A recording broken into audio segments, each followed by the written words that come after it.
Cheers for sure, guys. Okay, my clock says it is 8 o'clock, so I would like to call the September 27th Whatcom County Public Utility District Commission regular meeting to order. And the first item on our agenda is the Pledge of Allegiance. Please join me in the pledge. I pledge allegiance to the flag of the United States of America and to the republic which stands one nation under God, indivisible, with liberty and justice for all. Thank you. The next item on the agenda is the approval of the agenda. Do we have any proposed changes to the agenda? Nope. No. Okay, then I I'll will make a motion to approve the agenda. Was that a second? I'll second Mike? the motion. Okay, there's a Yes, it motion and a is. second. The motion carries. Or all those in favor, please signify by saying aye. Aye. Aye. Aye, the motion carries. The next item on the agenda is our consent agenda, which is the approval of the minutes from our September 13th meeting and the approval of claims for September. Is it September 13th? Should that actually say September 27th? And Yeah. okay. Yes. In fact, it does on the agenda. Okay, on the one that was emailed out, it's still different, but so it's approval of the minutes from our last meeting, which was September 13th, and the approval of claims for today, which is the 27th. I'll make a motion to accept the consent agenda as it reads. I'll second that. There's a motion and a second. All those in favor, please say aye. Aye. Aye. The motion carries. The next item on the agenda is public comment. So please raise your Madam hand President, we have if we have you no, are online. What was that, Mike? Chris. we have no members of the public present. Okay, and I'm not seeing any hands up online. Just please be aware that we have a public comment at the end of our meeting as well, if you would like to share something then. So moving on to old business. The first item under old business is the broadband program update. Will you be kicking that off, Chris? Yeah, just briefly. I know I'm going to call on Andrew in a moment just to give us an update on the progress and begin the discussion. But our main topic for the broadband update today is response to the WSBO, the Washington State Broadband Office request for comments on their upcoming funding round. And they're looking at the rules around that funding round. So with that, I'd like to call on Andrew. Can I call on you? Just give a real quick update on where we are with the program overall and then start that conversation off. Sure, thanks. Good morning, commissioners. To start off, before we dive into the broadband office call for comments, just a quick update on the status of the port project. We have been meeting with them, as you know, regularly with our friends over at the Port of Bellingham, and things are on track with Strand being hung on a number of PSE power poles, getting ready to come back through and pull that fiber. So they are on track by the end of this year to have their first customer. So that's really exciting news. And I went out there and did an audit, and things are in fact moving along too. So there's been boots on the ground verification and ongoing progress updates from the port. So we're really getting there. So we're excited for that day to say we have the first customer. So we'll let you know. Who will be that first customer? Oh, probably one of the residential customers within 200 feet off of the right of way. And when do you think the last customer will be served? Last customer. Well, speaking from memory on that particular project, there's like 13 phases and the last one should be strung sometime in May. Okay. So it's going to be a kind of continual process, but that assumes weather cooperates and everything else. Then right now, it looks like it's on track So about 6 months to get. on that particular project. Yeah. Yes. And that's just the Nooksack project. There's still Mosquito Lake, North Linden, Ferndale. So all that's coming down the pipe as well. The Glacier Communities, I was able to get in contact with our local VP of Regulatory and External Affairs. And she informed us that the build out in the Glacier Communities will be completed by the end of Q2, second quarter of 2023. So we'll keep monitoring that as well. And we're hearing from constituents out in that neck of the woods as well, that they are actually seeing construction happening along the road and things moving along. So we'll keep you up to date on that project as And well. who's the ISP doing that? That's Ziply. And if you go out to their website, you can look at their interactive map, and they have a really great display of what they're currently working on and future fiber and things like that for their particular company. And right on there is, of course, the Glacier Communities. So we asked them to provide a construction timeline. Is that 100% private funded, or are they getting public funding for that too? That's privately funded and built off of their already funded RDOF area. So I think they leveraged what they might be happening. This is all just speculation from me. They leveraged their RDOF funding to build adjacent to that funded area and use some of their private equity to get out to the Glacier Communities. Yeah, but the RDOF maybe accounts for 10 to 20% or less even, would we say, of the cost of certain Glacier?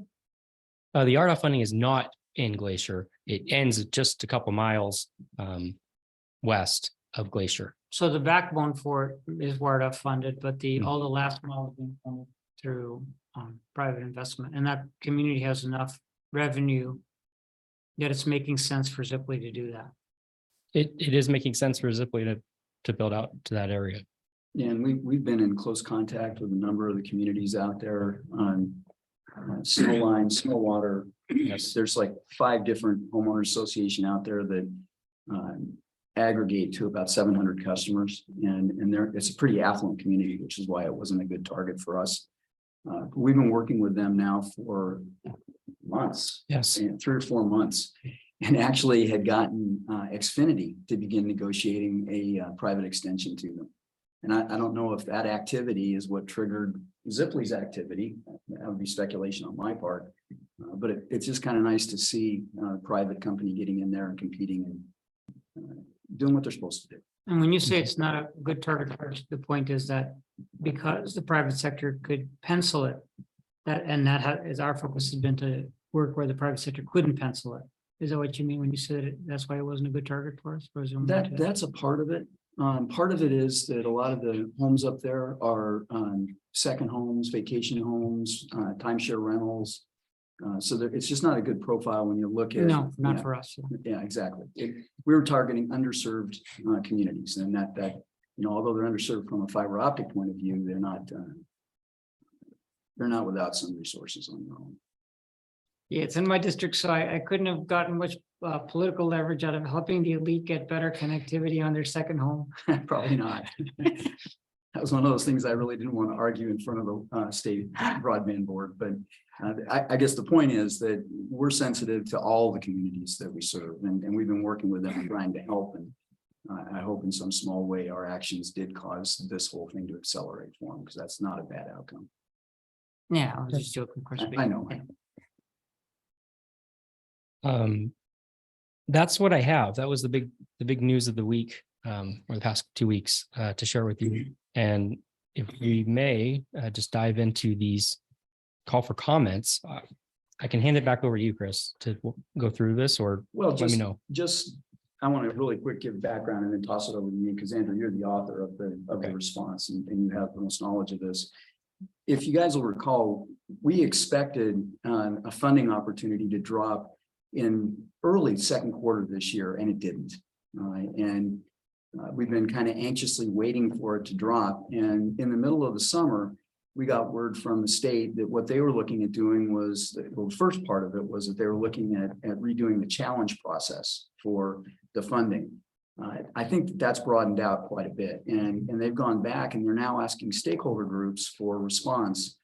And what do you think of various parts of the criteria? Part of it being challenge, part of it being match, part of it being open access. And so with that, I asked Andrew to kind of frame up what I think our answers are, and he did that, and we've shared that electronically with you guys, but now I would like to kick it over to Andrew and let him kind of review the whole response. Okay. Thanks, Chris. So we have a number of items that the state that they are asking us to comment, and it's open access, matching, contributions. So basically, what are our thoughts on open access? Should it be a requirement of the applicant to pursue open access infrastructure? Matching contributions, again, should matching contributions be a requirement? Digital equity considerations, Chair, challenge. could we follow a procedure with these questions?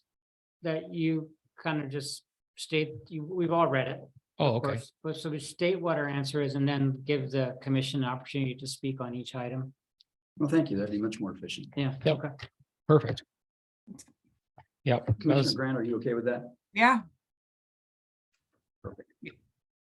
perfect. I was just going to go through what they all were and then come back. So we'll just start with each one individually. I like that a lot more. So open access. We said in the response to open access, the question is in an evaluation process, should providing open access network be required threshold criteria? And we said Washington State Broadband Office should require applicants to build publicly owned, non-discriminatory open access fiber optic networks. And there was an addition that we heard back from Commissioner Grant to add after that sentence, without provision of an open access network, the applicant should be excluded from the process. Mhm. So that would be our two. I sentence support response. that. And just as an additional background is that one of the things that Kitsap has brought up several times and brought up in the last telecom community is that the legislature specifically adopted open access language. So the agency should not have the authority to change the intent of the legislature. I'm not sure that should be in our response, but I'm just saying that was a very important point that I think we should be recognizing too. And we kind of need to keep agencies to show fidelity to the legislature. And I think that's a problem in other departments. Well, I think it was. Not to pick on ecology again. And I think it was clear that from staff's perspective, clearly from the commissioner's perspective, and from other constituents that we know in the county, that everybody here believes open access should be a fundamental requirement of these grants. And that's really all our responses. Mike, are we all unanimous on the open access thing then? We are. Okay. Okay, the second, so there's three questions within the open access portion. And the second one dives into one of the three funding agencies' definition, which would be the Public Works Board definition of open access. And I won't read that whole paragraph to you. I know you've all already read this. But so our response to that, again, is open access definition should include backbone, dark fiber, co-location space, and last mile connections. And the reason for that are many, but basically to have a true open access network, you would need to have the ability for any internet service provider to go into the co-location space and set up their equipment and provide services. And then they would have access from there through to the end user. So without making all of the components of the network open access, then you would really just have a portion of it being open access. So we're just advocating that the dark fiber, the backbone dark fiber, co-location space, and last mile connections be open access as well. Question 3. Yeah, I'm fine with that. Commissioner Grant, you're okay with that? Yeah, let's keep moving. I don't have any edit. I submitted all my edits yesterday. Okay. Question 3 talks about if there should be a closed period for open access networks, and we said in short, there should not be a closed period for open access networks. Good.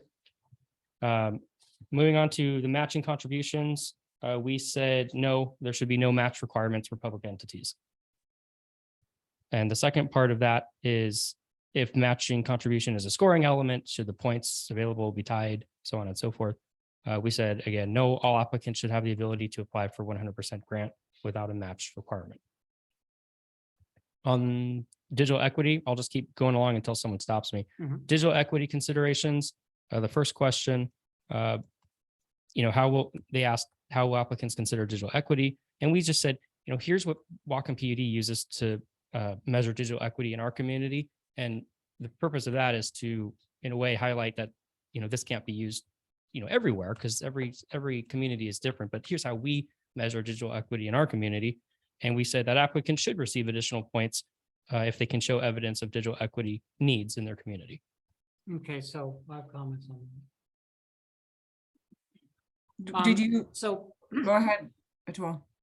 yeah, I'd like to thank you, Andrew, for the effort for coming up with that explanation, the link that was provided in the packet of how we go about assessing digital equity is a great starting point. I don't believe it's something that we should mess with as it relates to this response. It's broad enough that it shows that we're thinking about all the right things, which is what the state really wants of us. But we need to review that page with the community. We need to do an open house specifically on how we define digital equity and get input from the community on that subject. We probably want to invite the entire city broadband advisory group to that open house. They may attend, they may not. We can, we can get a cert, we can even send out, would you like to participate in this? And if folks choose not to participate, then maybe this request will turn into nothing. But I think we need to put the word out to the community that we have a working definition. Here's a link of it, and we want input on it, and we want this to be a notice that the PUD is open to people's input on its definition. And by the way, if the city wants to do its own definition of digital equity, they're welcome to work from this. Sorry, Atul, I just wanted to jump in just for members of the public so they know we're on page 11 of the agenda packet. There's a link for a methodology that Andrew put together for how we're measuring digital equity. If people, just in case folks are not sure what you're talking about, Commissioner Deshmani. So I just wanted to clarify that, since I know we have a few people on that I think are curious. So I'd like, any of those people that are on, or in addition, I'd like to notify the other groups that are working on, are interested in the subject, which for sure would be the city's broadband advisory group. Spent at least a couple of hours discussing digital equity. And without any doubt, the outcomes of that were a much higher level definition around digital equity. But I think this would be an excellent next step for as the work of the broadband advisory group is complete. The city is going to want to do a more thorough job of defining digital equity. So I think it would be a great contribution to the community to have this conversation on digital equity. And on our part, we're not committing to anything, but as far as how we change or evolve our definition, but it'd be a wonderful conversation to have in the community, I think. So Can I ask you a clarifying question? Yeah. So are you okay with the definition as we've got it to proceed today? And then Yes. in parallel, okay. Yeah, that's great. So Yeah. this is helpful, and we can certainly arrange. But the fidelity of this also depends on us having a process of ongoing improvement in how we look at digital equity too. Was what I'm trying to say. If we just put this down, that'll be an arcane link. You know what I'm saying? Well, I don't want it to be an arcane link. I want it to be something that is So continually let me evolving. be clear. I mean, Andrew developed an initial look at digital equity, and it's based on the information that we've got. It's viewed through a GIS. That's been sent out. A number of other counties have changed it, adapted it, and used it in their own digital equity efforts already.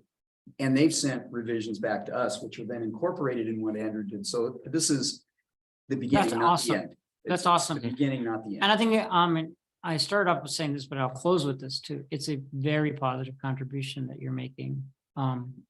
Thanks for, I mean, we have to start somewhere, and it's a great start. Thank you. Yeah. I agree. I was really impressed, Andrew. Thank you, everyone. We'll continue to improve as we move forward. Okay, so question 2 asks about the affordability program and whether the ISP should be part of that. And the answer is yes. We think they should offer those kinds of programs.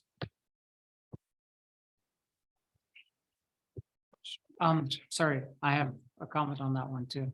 Sure. So in the previous iteration, how many ISPs applied for funding? Through the ACP program, Mhm. I would need to get back to you on that. There's some publicly available documents that list the providers by state who have applied. So I could get that to you if you'd like. But what I do know about the program is that there's a lot of ACP dollars that are left on the table and not used in communities. And part of that is twofold, getting the information out that this program exists for folks who need it and are eligible. And then second issue is just the amount of time it takes as a constituent to actually apply for the program is quite an effort, as I've recently learned. So if you're looking for the number or the providers in our community who offer that, I could get back to you with that information. Well, what I'm interested in, okay, so what I'm interested in, we're on the question that asks if private sector ISPs can apply for funding, right? That's the one we're dealing with right now.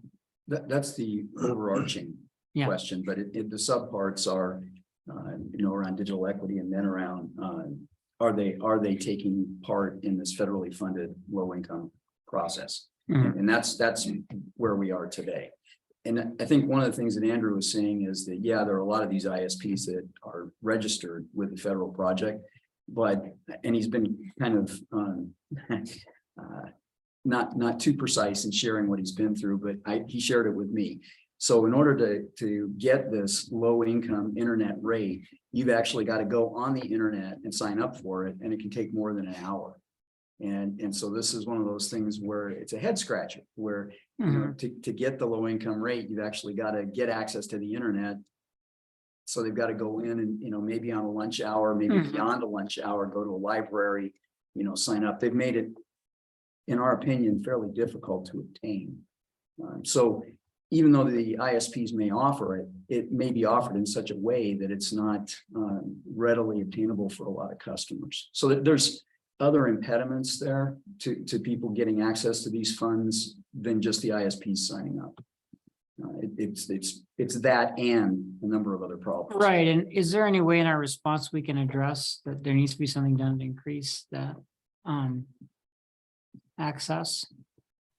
Or you think that's stepping outside the scope of the response? I think number one, it'd be stepping outside the scope. Number two, I don't think that the state broadband office really has any influence on that. It's a federal program. So us responding to WISBO wouldn't help. We need to continue to work with the federal agencies to make this more user friendly. Couldn't the state broadband office do something to, allocate resources specifically for the purpose of helping to get people in our state to apply for the funding? Commissioner, I certainly think that's possible, but again, that's outside the scope of Scope of the, response. okay, yeah. And they have But it's set up something digital that's a nav. follow-up that maybe that's something that we need to have with the, there's gonna be another session, right? Listening, There is at the end of October, yeah. right, there was a listening session at the last set of PUD meetings where the head of the state broadband office did attend. We're not sure if he's gonna attend the next one, but we're gonna do a listening session, whether he's there listening or not. and get him the input that comes out of that. And one of the things that I think that should be brought up is this point about how one of the things that we should be doing is maximizing the extent to which we can get federal funding to help those people who are not taking advantage of the incentives that are there. And I've made note of that. Okay, question 3 is just asking if digital navigation or digital literacy programs be required as a scoring criteria. And we said that digital navigator or literacy programs offered by either the applicant, or if there's a public entity partnering with a private ISP, so a committed private partner, or other entity like a library in the community offering those digital literacy programs, should be called out in the application and should be informed to broadband subscribers, but of course contingent on funding. So if the project's approved, then of course we'll get the word out because we have those resources. Question 4. Asking as an alternative to a scoring criteria. So what the state's asking now is what if we just required applicants provide a narrative response to where are we? Equity. And we just said, yes, that would also work. And we also said that what would basically justify a comprehensive narrative would be using publicly available data sets. What scoring though, when you abandon scoring, then it makes it a little bit harder to figure out why someone got funding and why someone didn't. Mm-hmm. So are we worried about that or no?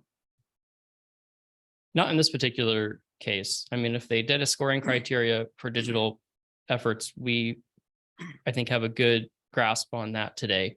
And if it's a narrative, then what we're saying here is, as long as you're scoring our narrative against publicly available data sets, then that's fair game for everyone. Because if some other entity has a large amount of, proprietary or not public data that they can use in their narrative, that might create an unfair advantage.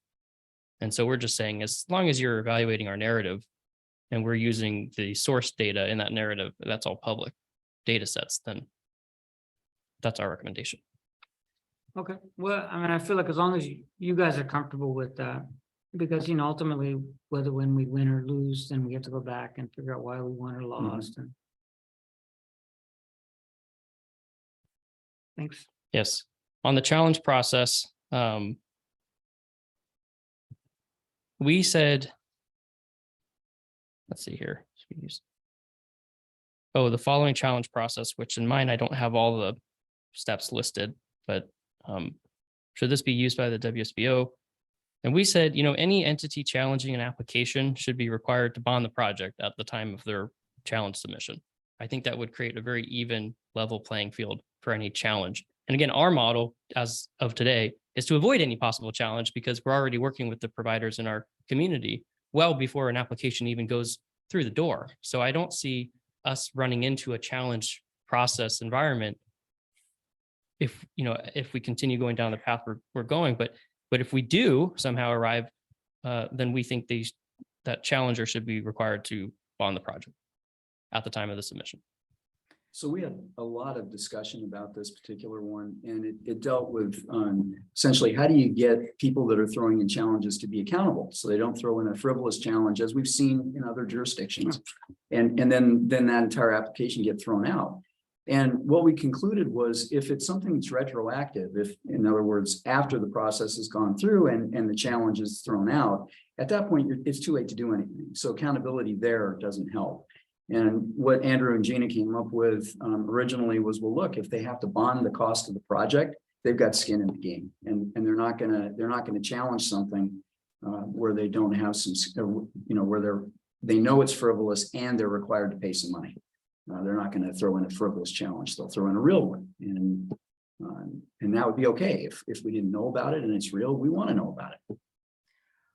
That's a bold ask. I don't know if we'll get it, but it's a bold ask. Well, that's a good point, Commissioner, and I think that's true of everything here. That we have no idea if we'll get any of it. And we're one of many voices that are inputting on this. How would that work exactly for them to demonstrate that they've bonded the project? I mean, what would the state broadband, can you walk me through what the mechanics of that might look like? Yeah, well, I mean, what you would have to do is certify that the capital cost of the project is some amount. And then you have to buy a construction insurance bond for that amount. So typically it's 1% or a little bit less of the project. Multi-million-dollar project, 0.5% or less. And so you produce that documentation of the bond. That mechanically, that's how you do it. Okay, I'm asking because it seems like with a lot of these programs, there's just not the teeth with the enforcement mechanisms is very weak. And so figuring out better ways to ensure follow through is going to be really important. So I love the idea. I'm curious about what it would actually look like in terms of enforcement. My hope here is that would at least get the WSBO and the director looking at what you can do up front to have some accountability, because we've got programs in place where all the accountability is in arrears. And, I'll ask the Dr. Phil question, how's that working for you? The fact is the existing telecoms have not been accountable. Sometimes they've delivered, sometimes they haven't, and where they haven't, there's been no consequence.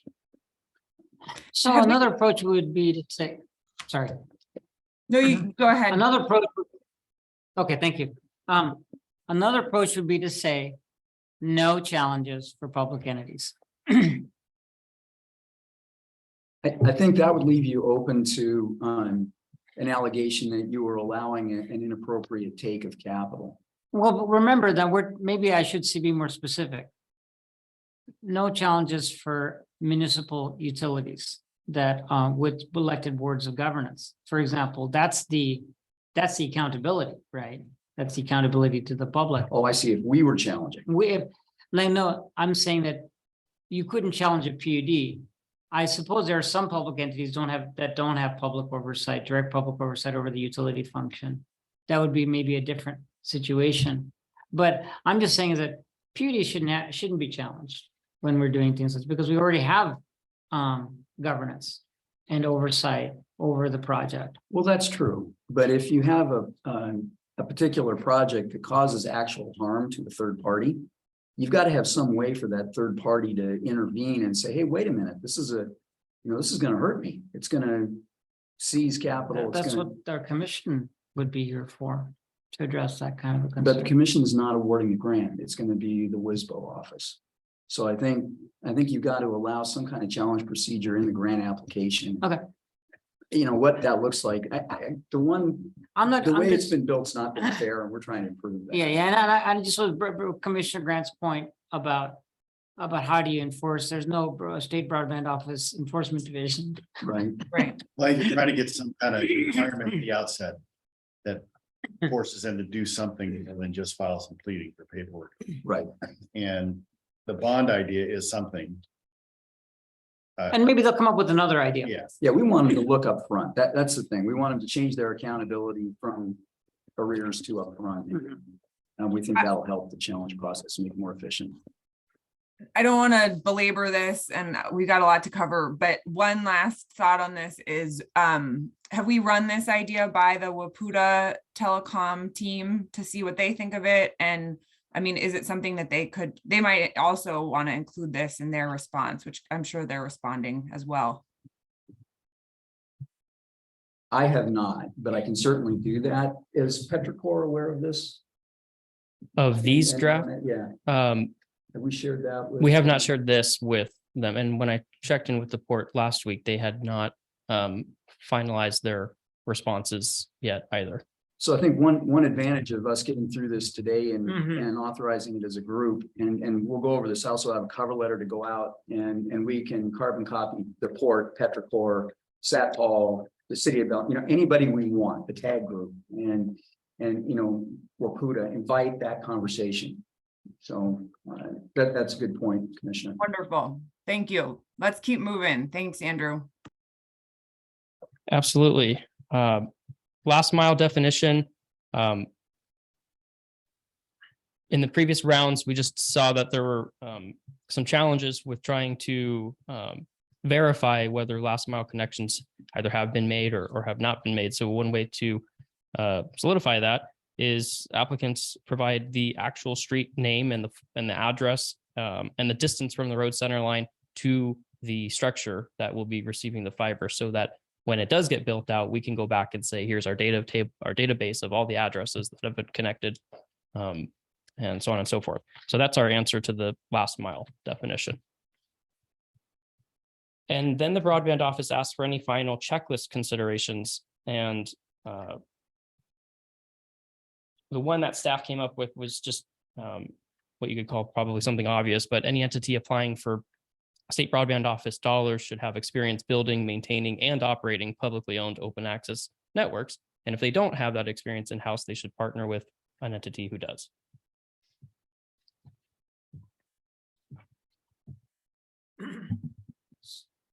So, Chair, if there's no further discussion, I'd like to go ahead and make a motion to approve these responses, if we need one. Do we want to just talk about the cover letter real quick, Chris? Certainly. And Commissioner, I'm sorry, I didn't get you a copy of this morning. Let me just read the cover letter that I've got drafted in here. And this is to Mark Visconti, Director of the Washington State Broadband Office, and it's regarding comments on the fall funding opportunity. Dear Mr. Visconti, our commission and staff appreciate the opportunity to provide comments on important issues that will inform WSBO in crafting scoring requirements for the fall notice of funding opportunity. We look forward to engaging in the late October roundtable and hope to see changes that further accelerate community-driven broadband deployment in our community and across the state. Warm regards. And then I've got the signature lines for Christine Grant, Atul Dashmani, Mike Murphy, and then myself. And then just the very first suggestion for a CC would be to our county executive. But clearly we can add significantly to the list and pass this around. But that's the entire content of the letter. Oh, need another. Yeah, there we go. And will you add then to the list, as Commissioner Grant suggested, Wapuda and Petrichor? And the port. Yeah, I was gonna say, include the port on this as. Chair, are you ready for a motion? Yes. Okay, so I'll make that motion. I'd like to ask one proviso in the motion though, and that is that to allow staff some leeway as it relates to the stipulation of skin in the game and bonding, if it's possible for you all to try to connect with Grant. I'll pull up the name while we're talking, who's working on this issue at Wapuda, and of course the chair is Angela, GM of Kitsap. But I will pull up the name of the. Do you know who I'm referring to? Who's at Commissioner Grant? Who's at Wapuda? Who's a lobbyist who's working on this telecom issue? Oh, I'll get his name. Scott. His name is Scott. Scott Richards. Yeah. And do you have Scott Richards' phone number? In my past life, I think I did. Yeah, I'll get it to you. I'll get it to you. And if not, we can, I mean, my intent would be to send it to him, send it to Wapuda, send it to Kitsap. You know, this is, I think we need to get a fairly broad coverage of our response. Okay, yeah, and I'm just saying that I've got another, if it makes sense, he may have a value added contribution on that particular item.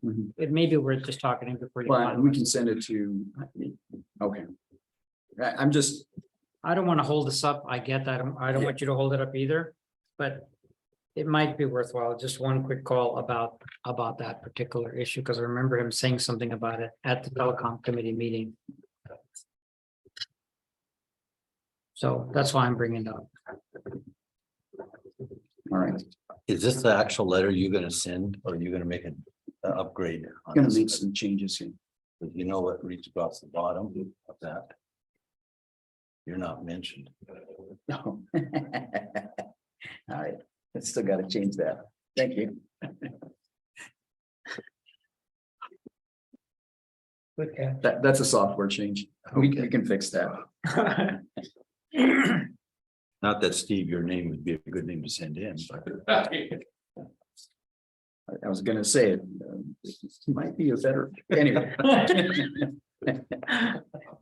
So Oh, the do good cop. we need to make a formal motion, John, with this? You don't have to, but it may be good for the record. Okay, why don't Okay, we, so I'm making that, I just wanted to check with the commissioners if adding that little bit of flexibility on that item related to the bonding language would be So, beneficial, or do you think it's you better to stick with what we have here? well, I mean, there's a couple of ways to approach it. One would be to make the call and wait and try and get an answer and Scott may not have, thought this through. Or we could modify our response slightly and say that there should be some upfront accountability mechanism. Yeah, We okay. recommend a bonding process. That's, I personally, I like that. I don't know how the other commissioners feel about it. my only question on that, Chris and Andrew, is that I think this is a joint letter, or shouldn't it be a joint letter with the port? And would it benefit both of us signing our names to it, the commissioners and their general manager as well as us? Or are we just going to represent ourselves and not our relationship with the port on this? So in this case, to take a really big step back, there were only 20 organizations asked to respond to this, and neither we nor the port were one of them. Oh, really? Yeah, we found out about this through a third party, through Petrichor. And so when we talked about it as just a port PUD team, our conclusion was the more answers they get that are more or less consistent, they don't have to be identical, the better.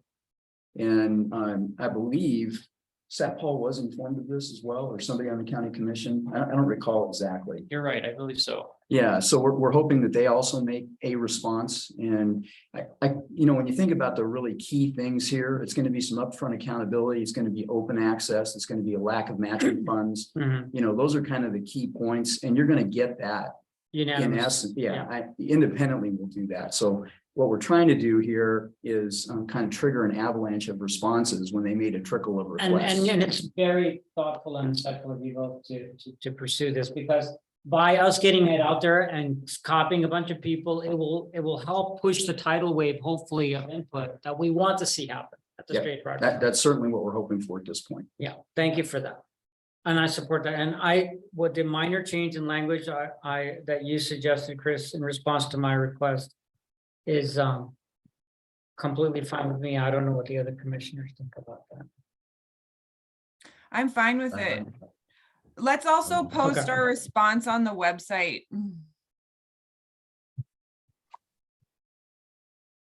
If that sounds good to the other commissioners. I just think the more we can get it out there, the better. Great. Should we make a motion? I think I've made the motion, but I'll make it okay. again. I'll be happy Which- to entertain a second. Oh, I'll second it. Okay, there's a motion and a second. All those in favor, please signify by saying aye. aye. Aye. Okay, the Thank you, motion Commissioners. carries. Thank Did you say aye, Thank Mike? you. I did. We blend together so well. You Maybe we should do it Perfect in harmony next time. That way it'll be more enjoyable for the public. took That'll, the high that, up yes. over. Okay, the motion carries. Thank you, Andrew and Chris, for your work on this. Yeah, Moving good on, response to the questions. the next item on our agenda is, hold on, is the Cherry Point Development Study discussion. Chris, are you leading that? I am, just for a little background, last meeting, county executive Sat Paul came to us and was pitching an idea for a study, and he was looking for some grant dollars. And my response was that, we have some limited funding available, but it is very limited. And that beyond that would have rate impacts. We'd have to somehow recover the costs, unfortunately, from our customers. So I asked Annette to take a look at that, and Annette is with us. And Annette, do you have the ability to talk about this and maybe share your thoughts? I do, and I also have a little spreadsheet. So basically, like Chris said, I just want to kind of put it in front of you of what he was requesting what that would do with our rates. Really roughly, and we're still in draft and begin stages, we are going to see rate increases across all three utilities. But this would be on top of those rating increases. So if we do it at what the county commissioner requested, that would be it's depending on how we split it, but roughly a 3.5% rate increase on top of what we're already going to see. So I gave a couple different scenarios here on the sheet of what that would look like and what that would do at rates with just this one project. And as you know, we have multiple projects out there that we're looking at working on. So the Alcoa Fund has always been a source of some revenues for non-customer related projects. We're pretty close to the end of that. So we have about 43,000 right now that we could contribute towards that, but then the rest of that would be funded by rates. And so these are the scenarios I came up with. If there's any questions on that. Mhm.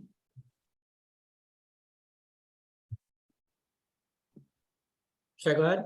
Yes, let's discuss. Okay, so the other thing that we brought up in the meeting where Paul presented on the subject was the strategic plan.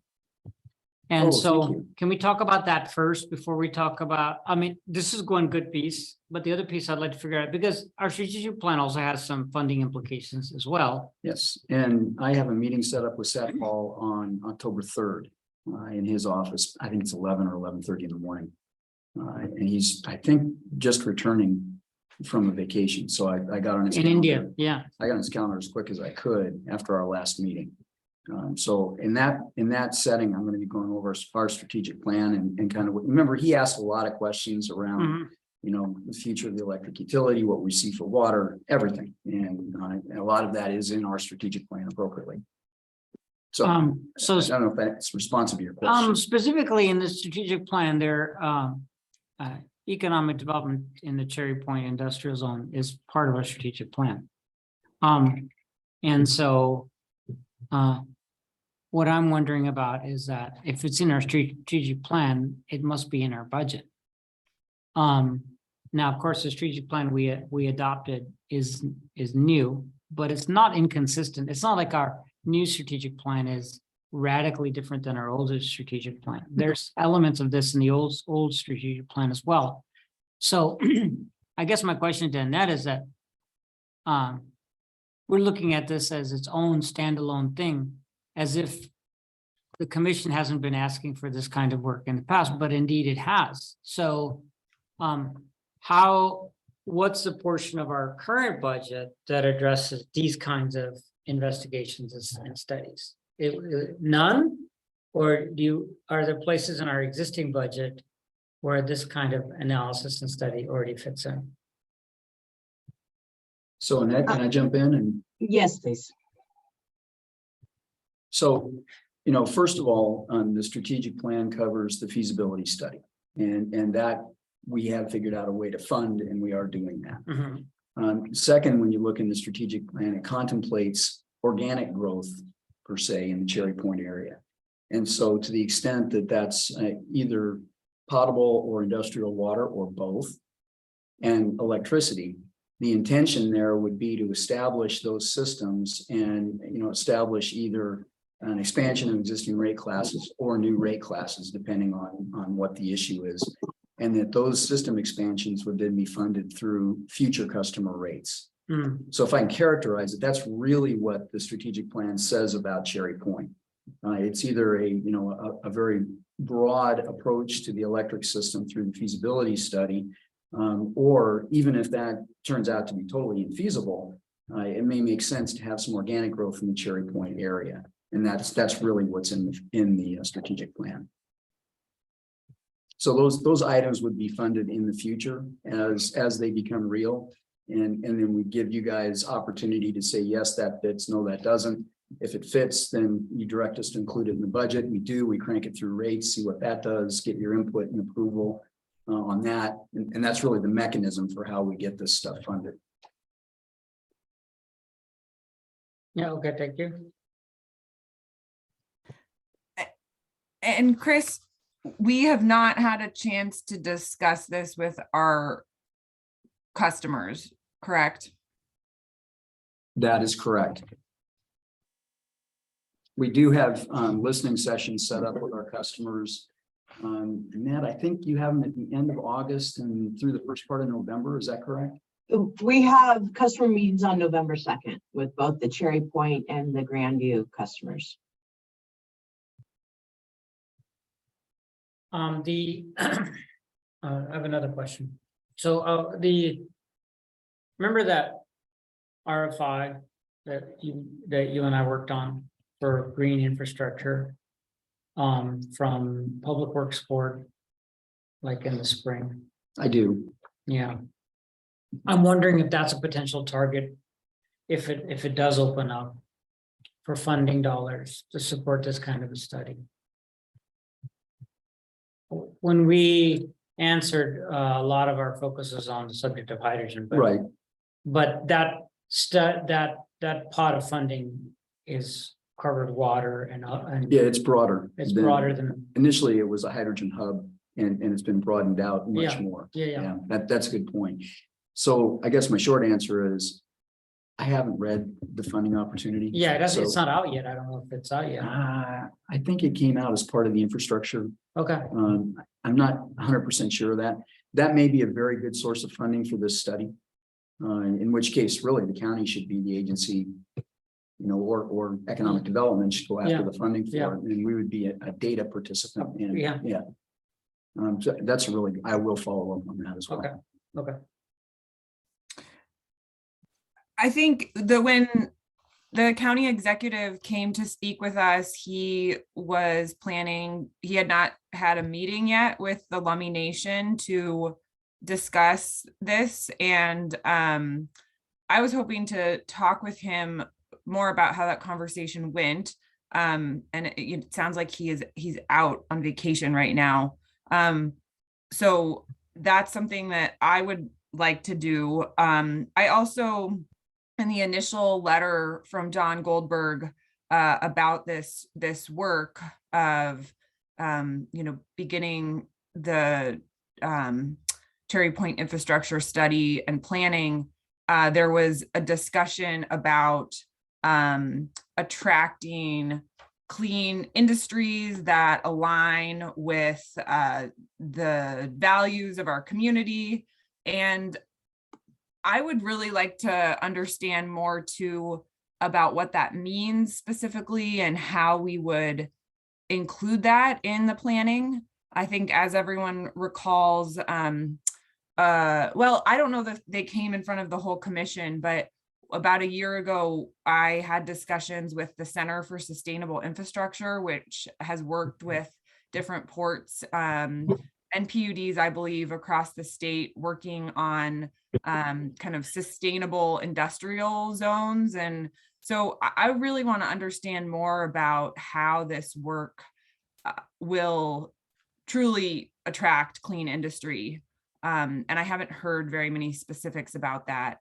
And, in line with what you were mentioning, Commissioner Deshmani, also understanding, how might this work position us to, bring in more dollars, especially as we understand more about the Inflation Reduction Act funding. So I definitely still have a lot more questions and certainly want to hear more from our customers as well.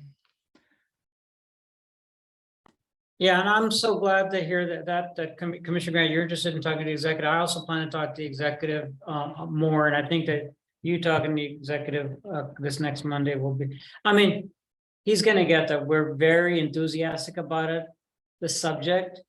It's just that the answers aren't easy. And if they were easy, as Commissioner Murphy has pointed out, we would have been here a long time ago. It's been, as you testified to the commission, from your experience, this is an ancient subject from your perspective. And even other county executives have brought it up in the past. So I think it's important to recognize that we're very committed, but also recognize that it's a difficult thing. And one of the ideas that I plan to bring back to the county executive is some of his own medicine. And he always likes to talk about how it's better to take small steps at first. And the infrastructure at Cherry Point, that the environment there is kind of brittle. We've had these large businesses that have been there for a long time now. And it would be, any progress would be progress in that zone. So maybe even some smaller businesses that just start carving out a small chunk at a time of things that work for the tribes and that work for the other industrial customers and work for the community would be progress. And, you know, of course, the PUD is a commitment to Grandview and other things like that. The PUD has already demonstrated its support of that kind of those steps. But to get everybody else behind that would be great too. Well, Commissioner, We could have used help at Grandview. Yeah. We could have used help at you know, and a lot of these. The thing that we want from the executive is not just a big study kind of thing. We want a persistent commitment over time. And I think, boy, I'm going to criticize the port. I hope it doesn't get me in big trouble like I did last year. But this is friendly criticism. Wait a minute, I'm gonna move away from So, and that's it, you know, these really grandiose projects like a fishery or a gigantic solar project. Yeah, I love big fancy projects too. Who doesn't? You know, but I'm just saying maybe more tractable, modest projects that that continue to grow over time will be a much wiser approach. Not to diminish the efforts of economic development at the port to try to do big projects. Certainly, we should explore that. But let's also at the same time not miss the opportunities for, you know, incremental progress. And I think if we do incremental smaller projects, it'll be easier to gain the support of the tribes rather than trying to do really large projects. So, and big studies mean big projects. So maybe small studies and small projects, maybe not with such a big scope. Just focus on one chunk of land that we can serve. That's near existing infrastructure. We can bring in a customer at a time. So that's the thing that I plan to talk to. And that's something that, by the way, the county executive loves to talk about in other contexts. So I'm going to bring that up as a suggestion. So one thing I mentioned to Chris yesterday in terms of the conversations with our customers is that I think that this work is really important for, as you know, has been mentioned many times before, all of us as a community gaining clarity about where we want to say yes at Cherry Point. There's been a lot of community efforts around saying no to projects at Cherry Point, but where do we want to say yes, and how can we begin preparing for those projects that we want to say yes to in terms of infrastructure, which takes a lot of time to build and a lot of planning. And so, you know, I know that the county executive also mentioned that there were some grant deadlines that the economic development group at the port was looking at for this work. And, you know, I don't know if us committing a little bit of funding would help in terms of the match that they need for that. But, you know, it kind of sounds like we're not ready to make a decision on this yet, and we all need to have a few more conversations and get some more information. Am I reading the room correctly? Yeah, yeah, and I would just add an adjective in front of yes, and for the heck yes.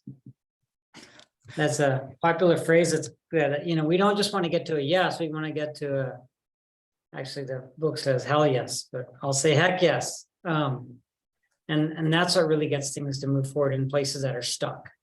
And Cherry Point's kind of stuck.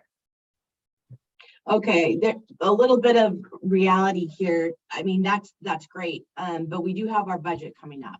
So I guess, you know, being the numbers person and the budget person, we need to make some sort of a direction as to what dollar numbers we're going to be looking at sooner than later, I guess, would be my request on this. When do you need, I mean, I realize ideally you would want us to make a decision today. Would next commission meeting work, Annette? Yeah, that would give me enough time to work it into the budget and all the presentations and the yeah, but probably not beyond that. Okay, well, so our next meeting is, well, so we will not be having, Chris, are you able to have some very preliminary discussions about this topic specifically with our customers, since November 2nd will not work for Annette's deadline? Well, what I would suggest at this point, Commissioner, would be number one, we put a placeholder in the budget process so that we have some idea of what an impact of rates could be like. And I would suggest the $100,000 level. That's a modest impact. You can still dial it back. And, you know, it would give me something to tell our customers. So that's the first thing. Second thing is, I also heard you ask about timing on all of these grant applications. I'll need to get with Don Goldberg and find out what timing he's working under. And then, you know, we'll also have a chance to talk to the county executive. Sounds like 3 of us will before our next meeting. So I think my recommendation would be just that. Let's put a placeholder in the budget. I would suggest 100,000. You guys can suggest any other number you want. We just need a number. And I, you know, the reason I settled on 100,000 was, you know, when you get into 6 figures, it's significant, and it is real skin in the game for this organization. That's a big ask. Mm-hmm. You know, so we would still have to make the case to our customers that you're going to see value from this that's commensurate with what you're putting in. And we need to make that argument in a really articulate and accurate way. So anyway, that would be my suggestion. Let's put in a placeholder. I suggest $100,000. Let's all talk to the county executive and let me talk to Don Goldberg and find out what his timing is on the grants. And then also that'll give me a chance to do some research on what we think the funding opportunity looks like. And if I can really encourage 100% grant application from Don, for instance, that might be the right answer here. Okay, great. So since this is just a placeholder at this point, can I get some thumbs up or head nods from the other commissioners if you feel comfortable with this? I can't. Okay, now I made you bigger so I can see. Commissioner Murphy, are you comfortable with this? I actually am not. Okay. I don't like the idea that we will be going after our customers. And we only have really 2 large customers that I don't know why they would even want to give a nickel to this, because on the other hand, the community hasn't treated them equally or fairly. And here we want to go and ask them for money to support something that could damage them. There's been enough studies and time spent on Cherry Point infrastructure. The information's there. I think if I had to point my finger at anybody, I think the county council has to make the decision what they want to use it for. Just make the decision. And if they want to go down one road, then that's fine. But every time we turn around, we seem to have to go after our customers to cover things like this, which does not benefit them at all. they're just gonna give up more money. And then we wonder why everything costs more. So I do not support any money towards this at all. I think the information is there. I think that the county should just look at all the information. They got it sitting on a shelf. Enough studies have been done, millions have been spent. And here you're gonna go spend millions more for something you probably already have. Can I make Can I a ask Commissioner- suggestion that we have Don Goldberg come and talk to the commission at the next meeting? I know he has spent a lot of time on this, and I know in our last meeting, we talked about PUD staff, talking about what old studies have been done. I think it would help. I appreciate your comments, Commissioner Murphy. I think it might be helpful for me to understand directly from Don Goldberg why he thinks this work is needed.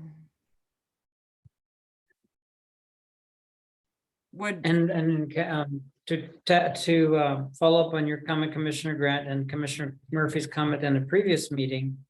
I don't know, maybe stuff was sent to me or email, I don't recall, but I don't, is there, can we get some kind of a packet on previous studies done on Cherry Point, that we can look at and review, because I don't remember what previous studies have been done on Cherry Point. And So if I can just kind of take a step back, the studies that we've done deal with storage and potable system construction out in Cherry Point. And that's done speculatively. In other words, we think this kind of customer will develop here. Here's what their load profile will look like in terms of water and electricity. And here's the kind of infrastructure we would have to install. So yes, those studies have been done. How much detail, I'm not sure. How long ago? So they may not be economically valid anymore. So those are the studies that we can supply you with. This is something different. This is a comprehensive plan which looks at infrastructure impacts such as highway interchanges, grade separations with railroads, sewer piping, things beyond. And what it ultimately would say is, here's a heavy industry zoned area. Ultimately, it would be laid out in 50-acre, 100-acre parcels, whatever the design is. Here's how the roads would be laid out. And here's how the major infrastructure in and out is related to the development. That's the money they're looking for. And that kind of study, I don't think has ever been done in Cherry Point. I don't think we've ever got it together as a community to do it. Back to Commissioner Murphy's point, and who's lead on that is typically the county. Chris, you are partially right on that, because a lot of the studies and the money spent had to come from parties interested in developing Cherry Point. Right. They spent their millions of dollars. And I'm going to talk about one. I remember Nike was interested in our area. And Nike, I think, wanted to bring in something like 10,000 employees. Beautiful, clean industry to have in Whatcom County. And they're the ones that did the study, and they're the ones who reported back that the roads won't work for that kind of infrastructure. We don't have the facilities, we don't have the communication, we don't have the power, we don't have the water, the sewer. Everything was to the point where they walked away from Whatcom County. And it's stuff like that that we still to this day have not improved. And it's stuff like that that has to be improved if you want to bring in any large clean industry. But nobody wants to seem to commit from the county. Well, it is a chicken and egg thing, Commissioner Murphy, as well, because unless the county has a plan and says, here's what the infrastructure is going to look like if you move here, and here's the kind of industry that we want, so that people can look at it and say, okay, they're talking about me, I want to move there. And until you have that, it's really hard to get somebody. And then to Commissioner Dashmani's point, if you get that first one or first couple small ones, it'll actually trigger the larger effort. And it's just, so do we proceed piecemeal or master plan or both? And I'd love to do both, but I just don't know if we can pull it off. And I hear what you're saying, but again, the county's the one that's going to be making the tax dollars off of whatever develops out there. If they're truly believe in what they're saying, they should put the money up front. They could probably find the money if they needed to. We are only a small potato in this whole thing. We only provide a few things out there. We can't even provide sewer out there. So it'd be more like just water And maybe electricity. Yeah, we don't do roads. We don't do roads, we don't do any of that. So then, yet we would be asking our customers to contribute to something that doesn't benefit not only us, but not benefit them. So, I mean, yeah, let's do a study, but they're going about it the wrong way. And maybe it should be a budget that they come up with. That covers all the land use elements and the utility elements, and then we manage, of course, the utility elements. Water and electricity. But like, of course, rail and roads is outside of our scope. Right. So maybe we should get a better idea from the folks that are thinking about the study, what's actually pertinent to the PUD in terms of the utilities that we serve. Actually, oh, I'm sorry.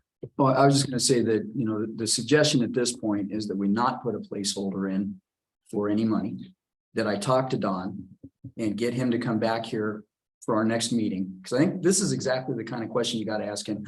I am not an economic development or community master planning guy. I mean, I've been involved in that stuff on the periphery, given lots of input. But Don has background in that. That he's done that. And I think that's his job here at Whatcom County, or part of his job. And I think he's the right person to ask those questions. And at least three of us will talk to the county executive between now and then. Sure. And if I can add what Altul said, I support in the way that the PUD's job would be, you tell us what you want to develop out there, county. We'll come along behind you and we'll tell you what infrastructure you need for the water and sewer. Well, we're not in the sewer, but water and power. Yeah. We contribute our part that way, if that's what you were saying. I support that, but $500,000 to, I have no idea where it's even gonna go to from us alone. So did we decide on a placeholder of 100 or 0? No placeholder right now, Nat. Okay. Thank you. That's where we landed. I think that's the proposal Chris had, and it seems like that's what we're all comfortable with. And then I wanted 100,000. I said 0. Well, no, I've revised that to 0. Oh, well, sorry. for now, no, we're taking for the now. placeholder out. And I appreciate the discussion. It sounds like we're gonna ask Don to come to our next meeting, and Annette, if things change after that discussion, it sounds like you'll still have time to incorporate that into the budget, correct? Correct. Yeah. Okay. If it's okay with Can I? yeah. John, you took a deep breath. I think you were going to say something. I'm always interested in what you. Well, I was just gonna observe that there is a section, about 10 pages in the county comprehensive plan on specifically on Cherry Point.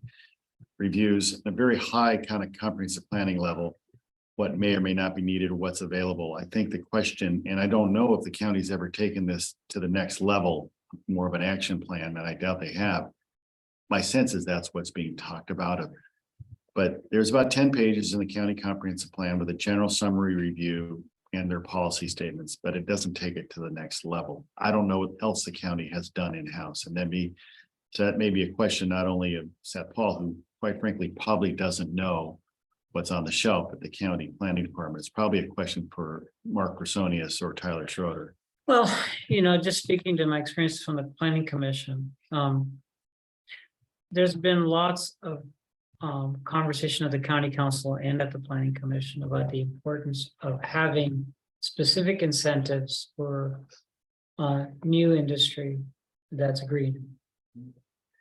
And that more than just restricting existing industry, it's just as important or more important to provide incentives and support for new industry. So I think the executive is responding to that. And I think even when he talked to us, he talked about, how Green Apple fell through. And, it was a disappointment for most of us. I wouldn't say for all of us, for most of us.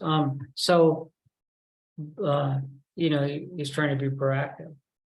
So I think this study is part of that effort. Oh, I understand that. I was just observing, I don't know what has been done at the county staff level to address the incentive-based approach. Yeah, nothing. Or probably not, maybe not, Nothing. or even following up on some of the historical Cherry Point planning processes. I'm not disputing the question about how far should the PUD be in this because we're water and electric only. It does seem to be a county-driven process that it should be. They're the planning agency. Yep. I think, John, to your point, I think we need to make the request of the county planning department and just, can you give us copies of what you have on this? I need to make the same request of Don, because there may have been some community comprehensive plan developed at some point in the past, maybe in response to the original coal terminal request. And, you think about that, and there's an example perhaps of a type of customer you don't want, but they would have driven a lot of the studies around, what do you need on highway interchanges, what Absolutely. employee parking, sewer, water, all that stuff. You have all the traffic information, all the real impact Yeah. studies and your EIS. So even though That's you may 5 not years want old. that particular customer, they may have done a lot of the ground. And there's a before. partial Let me find out. EIS, there's a partial EIS in the Green Apple project too. Mhm. So that's a valuable piece of documentation too. That's So- public too. In terms of the county's incentive process, there's just something that I would urge the three of you commissioners to think about.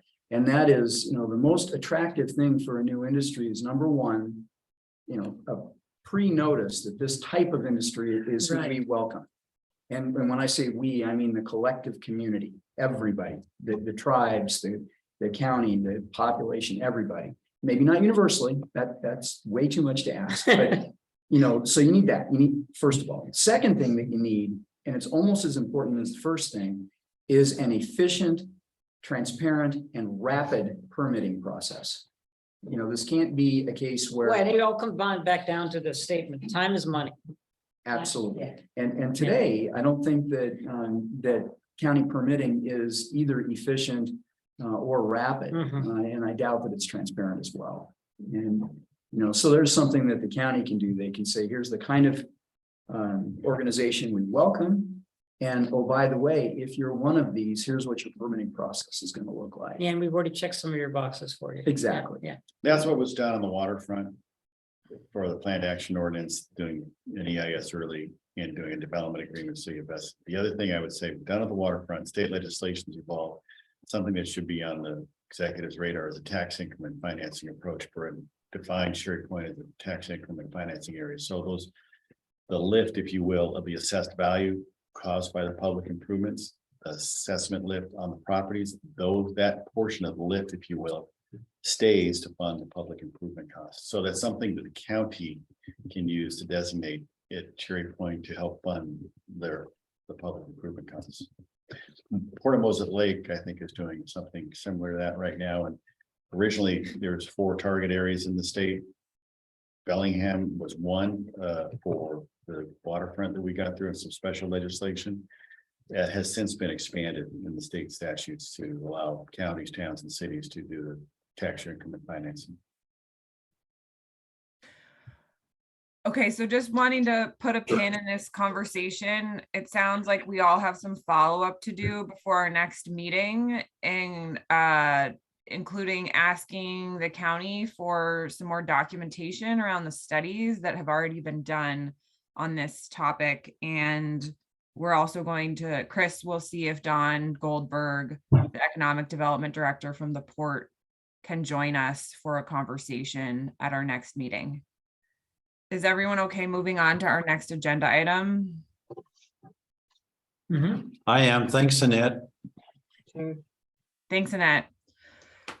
Okay, the next item is approval under old business is approval of resolution number 818, amendment to delegation of authority. Is that you again, Annette?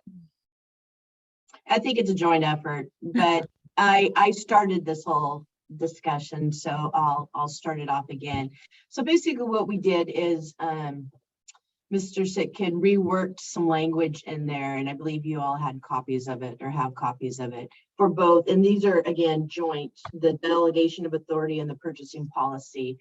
So the high points being we're changing language in the change orders around the change order section, and also we're increasing the general manager's signing authority.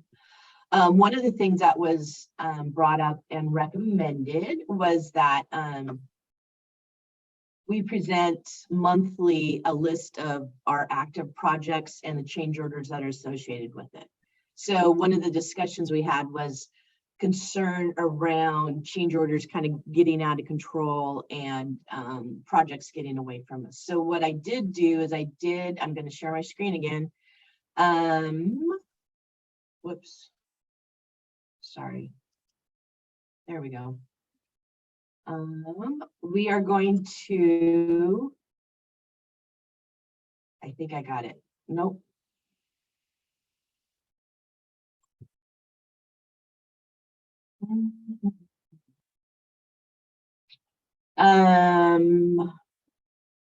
Just a minute. There we go. Looks like it's working. There we go. Okay. So that was just, this is a draft. This is, if you remember in our budget and finance discussions, this is the Ferndale sub that we has gone sideways, and it just keeps going on and on and on. But this is just kind of a draft to let you know and to get some feedback from you also. This would be something that I would supply monthly on just what active projects we're working at and what the original contract was versus all the change orders that have currently been done. And so I'm kind of getting some feedback. Is this what you want? Do you want less information? Do you want more information? So this is kind of ties into this, both the delegation of authority and the purchasing policy. This would be the draft of what you would be getting. And you do this by project, Annette? I would, yeah, by active project. Well, I guess that's the question is I could, I can provide anything, but that's kind of what I'm proposing is what the current projects we're working on, what they would look like.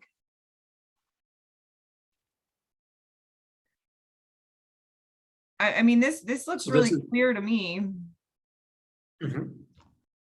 So our intent would be to give you this view on every active project. Now, many of them would have 0 change orders. So it'd just be the active project and the authorized amount. And then our intent would be to report on it until 1 month after the project is closed. So that then you guys would be able to see the final activity on everything. So kind of cradle to grave once a project goes live.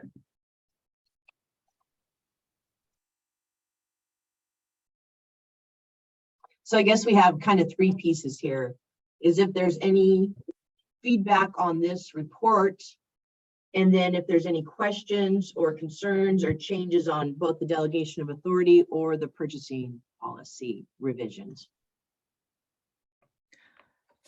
Commissioner Murphy, I know you had a lot of concerns in our last meeting. What are your reactions to the edits and this method of reporting? What is being presented to us, that would be good for you to be able to look at and see where your extra dollars are going. So I think it's well done. I would just caution you in the future that when you read down these lists, look at them and think about those issues, because you should be asking yourself, shouldn't that have been covered in the contract? Shouldn't they have known that already? Because when you talk about, over $400,000 of change orders, Yeah, I'm surprised by that. you just have to be aware of these things. You are the ones that the public and the auditors will come to when there's something that they become concerned with, and change orders could be a conversation in the future that you may have to address. So just be aware of it, but I think it's well done in that. That's a good way of laying it out. Chris, I'm sure you had part of that into this too. So I like what I read too, the changes that were good. So that's good.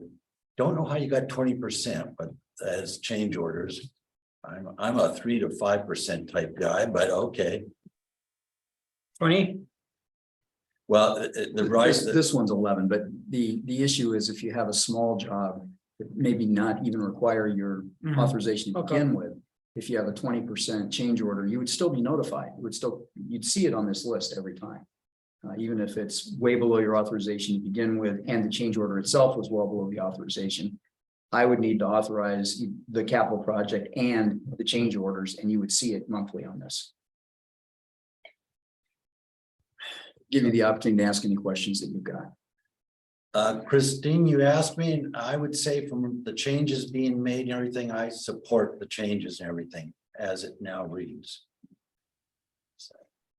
The report, we're trying to confirm the reporting here.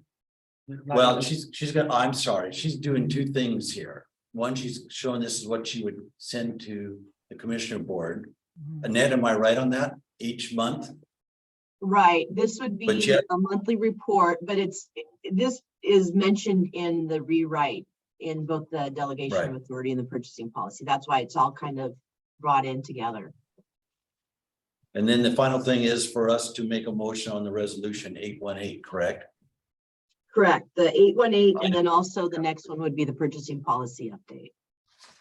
Yeah, so that's why I just kind of rounded it all up saying. I've read it all, I'm good with it. Thank Well, you, Christine, for that. Oh, yeah, I'll entertain a motion if we're ready to go there.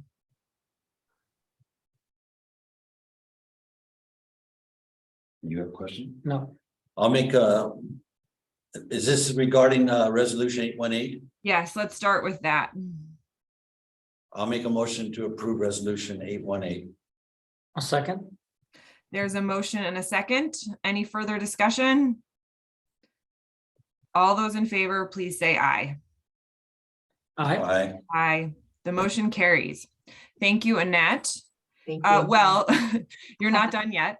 Anything else to add about the purchasing policy update, which is item 5D on the It's agenda? just, we have to, on the change order language, we have to change it in both places. And so those two pop up at the same time.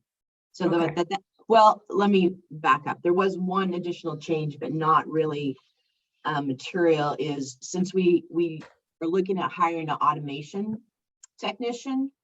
And so on the very last page of approval limits, that position was added. I had originally put it in there under SCADA tech, but the automation technician was the actual language that they're using for the position. So that was added, but it's not really a material change to the policy. Okay. Well, I will entertain a motion to approve the purchasing policy update. I'll make a motion to approve the purchasing policy update. Second. There's a motion and a second. Any further discussion? All those in favor, please say aye. Aye. Aye. Aye. The motion carries. Thank you, Thank you. Annette. The next item on our agenda is the PUD logo / branding design review. Good morning. Can everyone hear me okay? We can, And can you see my Yeah. screen? yes. Okay, thank you. This is a revisit of our logo and branding design review that we completed in 2020. And it's part of our strategic plan to rebrand ourselves. So we're going to go back and take a look at what our graphic designer Heidi Dykman had provided for us.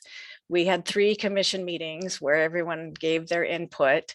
And this is the final presentation that included the 3 top logo designs that we had chosen. So I'll just quickly go through what Heidi had presented the last time. So we took a look at our mission statement. It has changed a little bit since we did this, but pretty similar. We're stewards of water and energy resources. Here are some of the things that we considered: the words in the logo, the visual elements, regional markers such as mountain and especially water, the river. The color palette is clean air, water, and land. And typography is stability, solid, bold, and PUD as a visual foundation.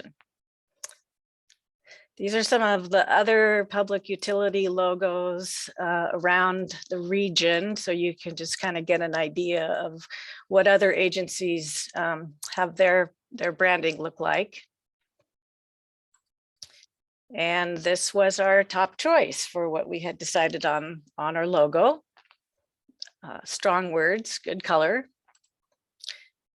This is an example of an advertisement that we might present ourselves with. What also is added at the bottom are the waves, and kind of almost looks like we have a mountain element there. This would be a layout of what our stationery would be. New business cards, new letterhead, obviously. New signage in our meeting room. Signage for outside our building. And the sign by the gate. Branding on our trucks and vehicle fleet. Hats. Safety vests.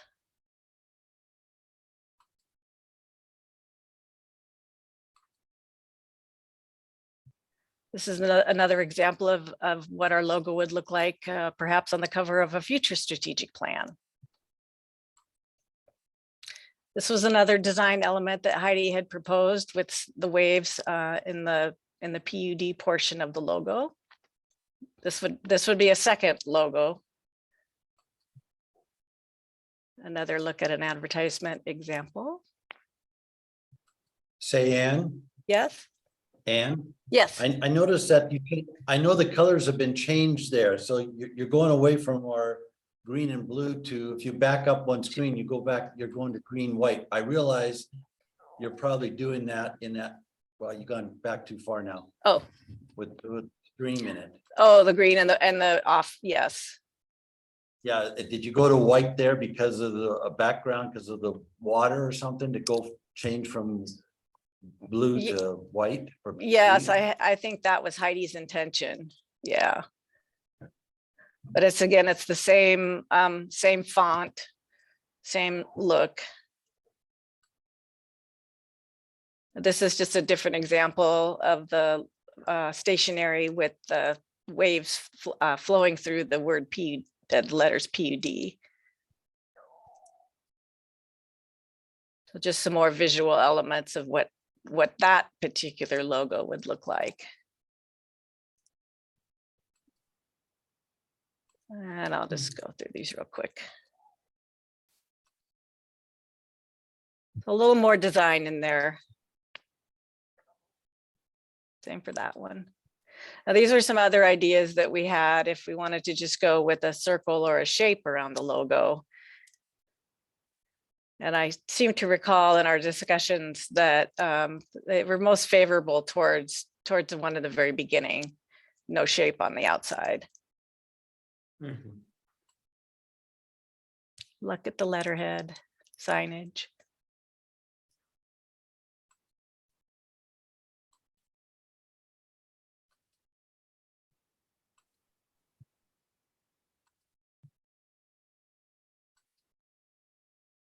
A little more detail involved there. Another idea of a cover or an advertisement.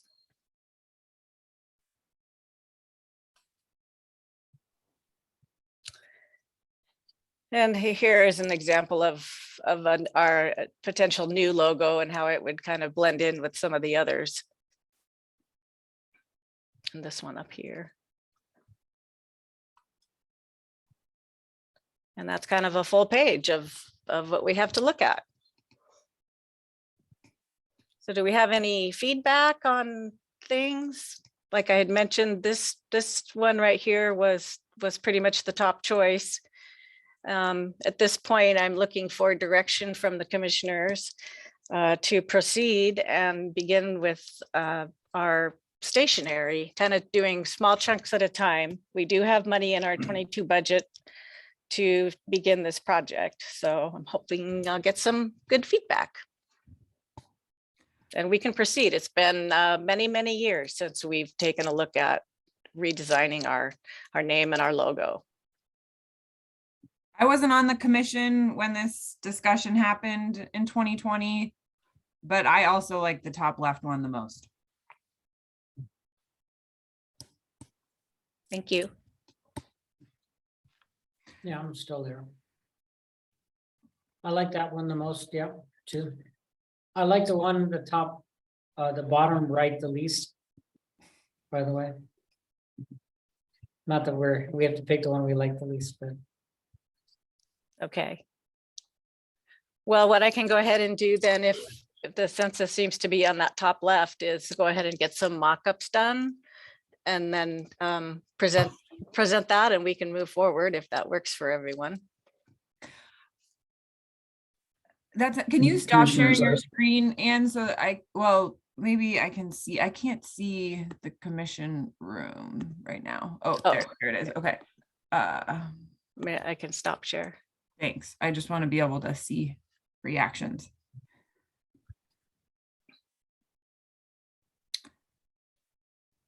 Well, I Remember had to one pull more. a tool off the floor after his reaction to number 4, but other than that. Yeah, I didn't like it because it felt like someone had taken a bite out of our logo.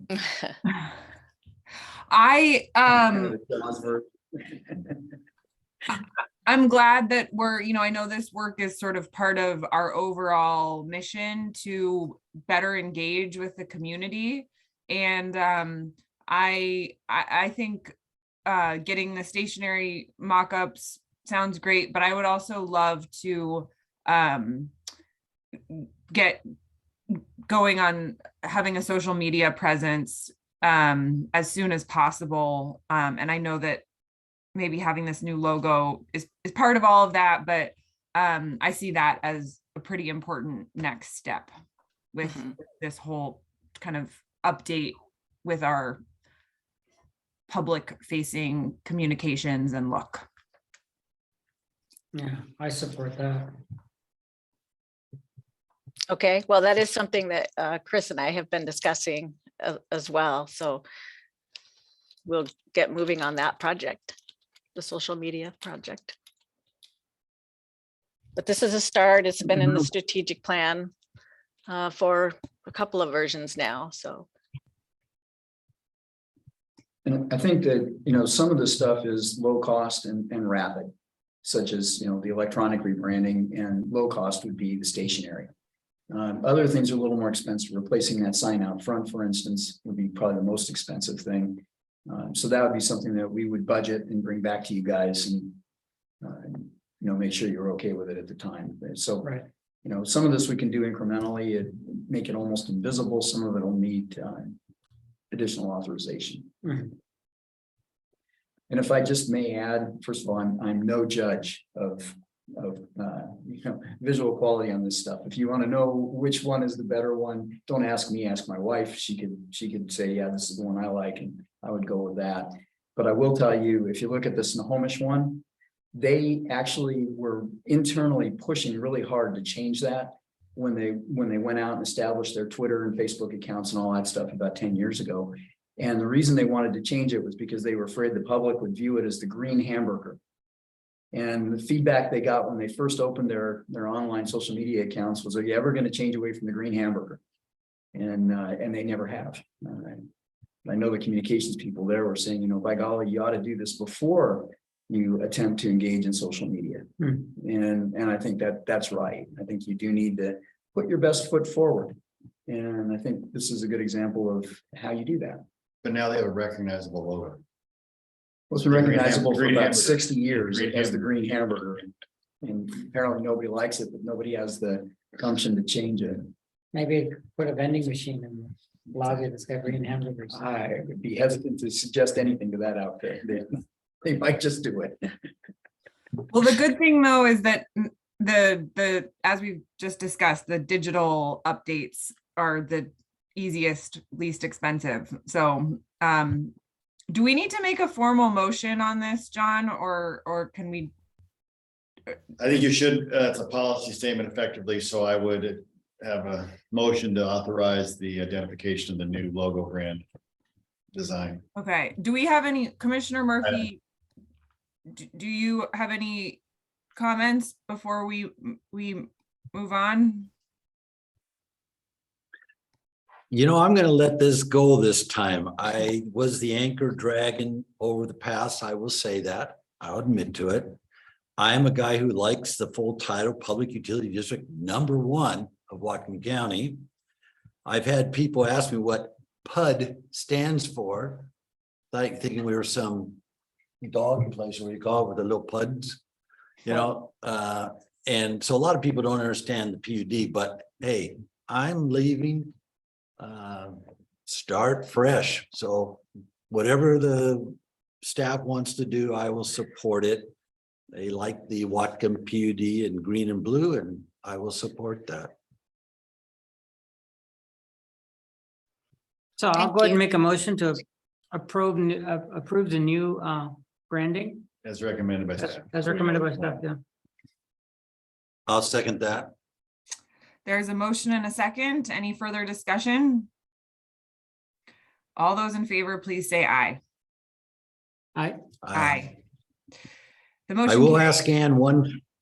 I ask Ann one favor, if she would call Jeff McClure and tell him that it's finally passed, that she had to twist my arm, but she won. I gave in to her. I would appreciate that, I'll Ann. tell him, Mike. It's a Yeah. District 1 responsibility. That's He'll be right. happy. Thank you very much. Yes. Thank you, Thanks, Ann. commissioners. Okay, next item on the agenda. My screen keeps going GM report. here. We'll do the GM General report. manager report. So just two real quick things today. First, the John Humphreys public records request is now at $45,805. This is a very expensive thing that we're doing that our customers end up having to pay for. So just keep you status on where that is. It's not done yet.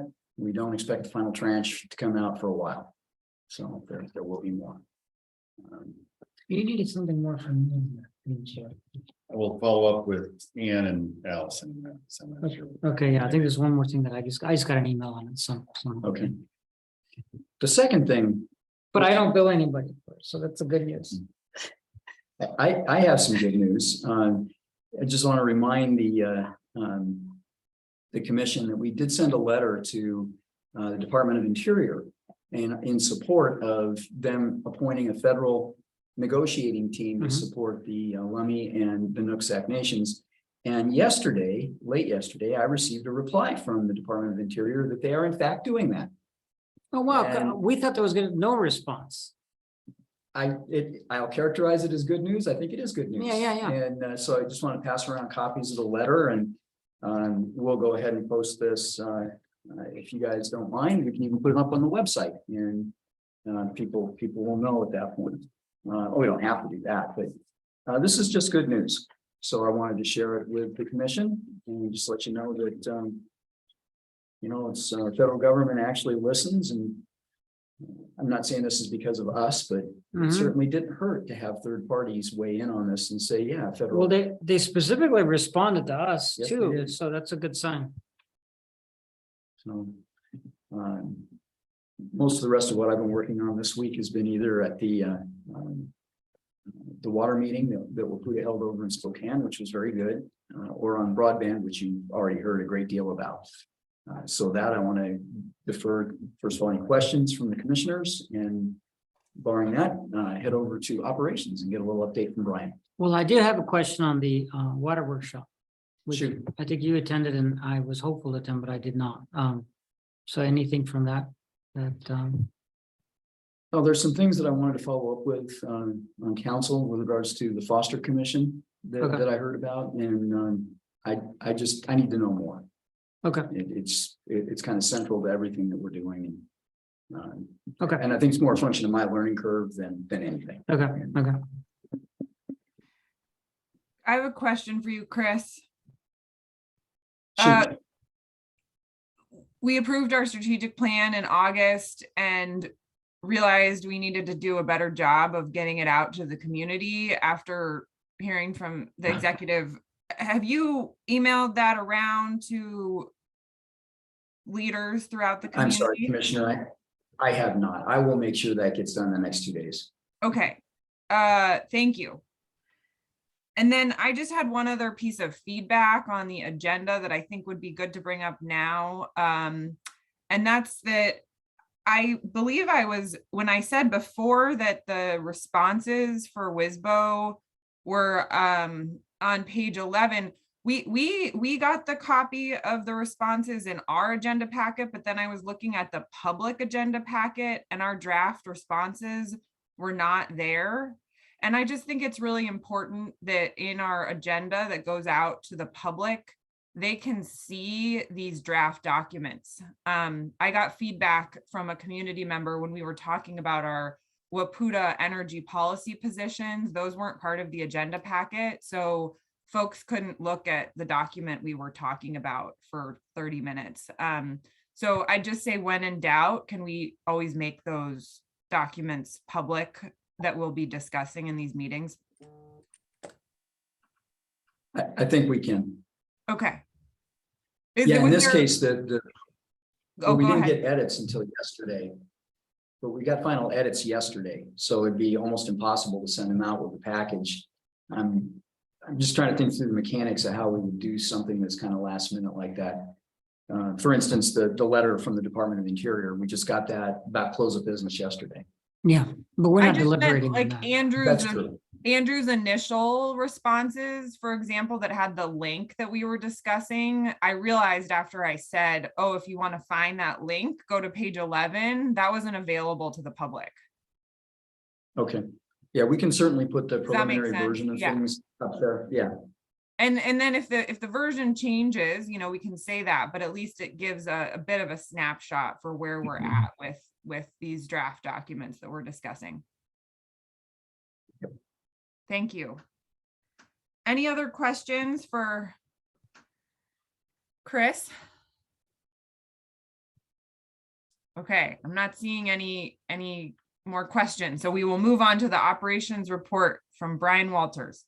Good morning, commissioners. I just have a couple of items and I want to continue Chris's good news theme on both of those items. The first is just a follow-on to last commission meeting's discussion about the Bonneville energy efficiency investment budget that we have and the use of those funds.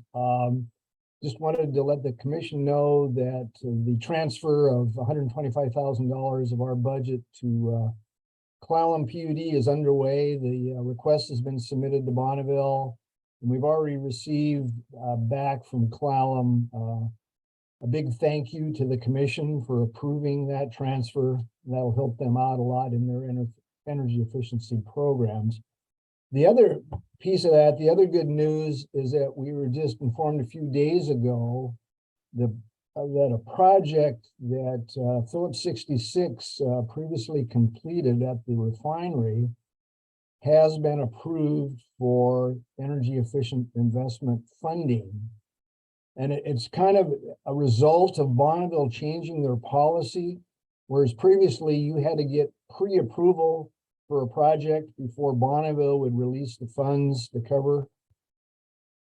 A couple of years ago, Bonneville changed their approach and said, if you bring us a project that's either underway or already been completed, and we can determine a forecast of energy savings and what the costs specific to that project were, we can post approve the project for funding. And that's what happened in this case. And it's significant because a lot of times the refinery does process improvements. At the same time, they may do something that improves energy efficiency, but they're doing it on their time schedule and they can't wait for approval from a third party to qualify for the funding. So in this case, it worked. Phillips made some process changes that the estimate right now is it'll save over 600,000 kilowatt hours a year. And Bonneville is now just about to approve an incentive payment that would come to us that we'd pass on to Phillips in the order of about $160,000. So Commissioner Murphy, we've got a project that's in Whatcom County and we'll be able to use EEI funding for it. And I think that's really good news. Thank you, Brian, for that. Well, I'd also like to throw out kudos both to Lauren Turner and TJ Lee at Phillips for helping bird dog this, as well as Paul Sigmund in our office. Paul really did the coordination on this one and kept it going because it was sort of a long process. And he worked with Bonneville's engineer and Philip's staff to bring this one through the finish line. So kudos to those folks. What's the amount of funding that's going to go, or what's the amount of funding that's going to go to P66 on this? About $160,000. That's, you know, the Great. value of an industrial customer when they do an energy efficiency project, it usually results in some pretty big savings. And, Mhm. you know, if you, $600,000 kilowatt hours a year is in that category. So that's item one. I can answer any questions you might have regarding that. The other item is also, I consider, good news. There's been significant progress made in the Bonneville rate case for rates that would start the fall of 2023. There's what we call a settlement on the table right now for review, that if the settlement is approved, the Bonneville power and transmission rates would basically remain flat or be the same in the next 2-year rate period as they are now. And the way this would be achieved is Bonneville has increased the amount of funding, a revenue that they've received for surplus power sales that would go against future rates. So they're looking at almost $300 million that would go to offset costs and for the rate setting process starting next fall. So that's the good news. Probably the bittersweet is for those utilities that are also buying tier 2 power. Right now, the discussion around tier 2 prices is that they would go up significantly, reflective of what the market for power is doing right now. So whereas right now we're seeing tier 2 rates in the $32 to $34 a megawatt hour range, starting next fall, tier 2 would jump to between $60 and $63 a megawatt hour. Significant increase. Impact on us is not large because we don't have much tier 2 exposure yet. And so I ran some calculations, ran some scenarios. The most you'd see is that blended rate of tier 1 and tier 2, we'd increase our average rate about $2 a megawatt hour. So with that, I'll stop, see if there's any questions.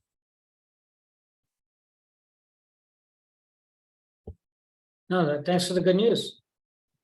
Thank you. Thanks, Brian.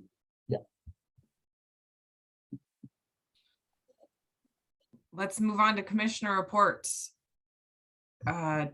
Commissioner Murphy, do you want to go first? As I said last meeting, I did attend the PUD meetings, sat in on them, but then I saw all two and Chris were a lot of them too, so I appreciate all that. But I have spent time visiting with staff and others just to catch up on things. And in some ways, I'm saying goodbye to people right now before the year's out. So I'm kind of going around meeting with people. So that's it. So, yeah, for me, I attended the telecom committee meeting. I think Commissioner Grant, you said you weren't. I don't recall if you were on it or not, but I did attend it.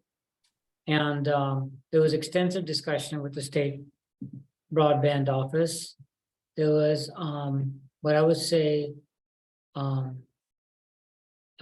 had a follow-up with Scott Richards on that telecom committee meeting, and the reported to him as well that, in my opinion, it was a really good opportunity to talk directly to the state broadband office. The head, and I'm forgetting his name, of the broadband office, Mark Visconi. Mark Visconi, comes from the UTC. And there are both good things and bad things about them. The good thing is that he comes from an environment where decisions that the bureaucracy that is part of have to be made in a way that are traceable and relatively transparent. That's how the UTC has to operate, because they're governing investor-owned utilities, and by doing so, they have to do it in a way that's all the decisions they make are traceable.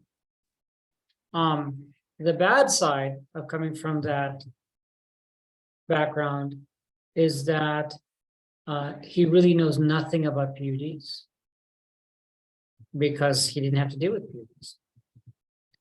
And it's been a little bit of a surprise to him about what a voice we have and how thoughtful our voices are. And I think he's still dealing with kind of climbing the learning curve and understand what the publicly owned utility community is like to work with, and how much we have to offer. The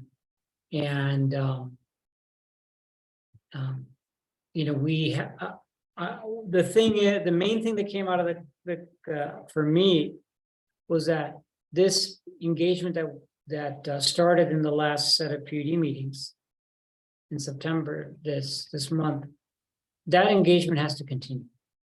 And what we did today in our meeting, and thanks to the efforts of your efforts, Chris, in getting this thing approved, is exactly the right thing to be doing. That our engagement needs to continue because there's a learning curve, and he's an older person, and it's going to take time for him to get used to us. He's going to need consistent support and engagement to have the activities of state broadband office really help us serve the public that we're trying to serve. So that's the main output of the telecom committee. That was the centerpiece of the telecom committee meeting. The energy committee, I don't know if Commissioner Grant, you attended that. We got lots of, George summarized the changes to the policy positions of WPUDA. There was no more contention or anything of the kind, and he summarized the differences, how the policy positions of WPUDA changed because of input, and I think Whatcom PUD had a big part in that as well. So something for particularly you, Commissioner Grant, to feel, because you and Chris led that effort, so thanks for that. I don't recall if there's anything else that came up in the energy committee that I'd like to highlight. But that's my input from the, for me, it was mostly a light month as far as meetings and things like that. So. Great. Well, on my end, I didn't end up making it to many of the, I was able to log in for a little while with the WPUDA meetings, but my friend Zephyr, my 2-month-old baby, is still a major priority for me right now. And he's doing great. I was hoping that he could join at some point and say hello to all of you, but he's sleeping. So thank you for covering those meetings. I was able to attend the county council meeting that was on September 13th in the afternoon after our meeting. There was a broadband policy discussion, and Councilmember Galloway put a memo together with some different policy options for the county to consider and discuss in terms of their role on broadband. But the discussion really quickly pivoted to what are the port and the PUD doing on broadband. And so I was there, Chris was there, Gina Stark and Andrew Enterkin were all there. And I had a follow-up discussion with Councilmember Frazee about broadband. I think it was difficult because none of us were there to present. We were really asked to come to listen to their discussion, and then they pretty quickly wanted to hear from the port and the PUD on what we're doing. But to me, and in my conversation with Councilmember Frazee, I think underscored for me that the county council still really doesn't understand what the vision for broadband is. And, that was Councilmember Frazie's perspective, that she still is really struggling to understand what our vision is, and how the port and the PUD are working together. I think that we still have some kinks to work out, frankly, in terms of how the port and the PUD are working together. I intend to talk to Commissioner Shepherd about how we're working together. I think that partnerships are great, but they also take a lot of work and communication. So I would encourage my fellow commissioners to also be reaching out to your counterparts at the port to kind of keep the discussion going. And then I am also planning to have a follow-up discussion with Councilmember Galloway tomorrow, hopefully, to talk about her memo. And she's been the most involved, I think, on broadband at the county council. So having an engaged and informed and supportive county, I think, is really important. And we've heard that at other telecom, WPUDA meetings, that having your council as your county council and the county executive as a strong partner is really important. So just trying to keep those lines of communication open, and shared some of Councilmember Frazie's comments to me with Chris yesterday, so that he's aware of that. We can keep really trying to sharpen our vision for broadband and do a better job of educating folks about it. The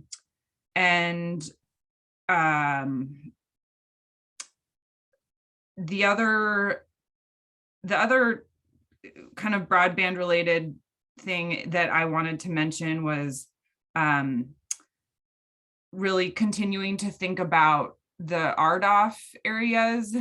Andrew and I had a email exchange about that, but I think that might be something that we need to consider forming some sort of a policy position on, or writing a letter to make sure that we're seeing progress on RDOF enforcement or compliance.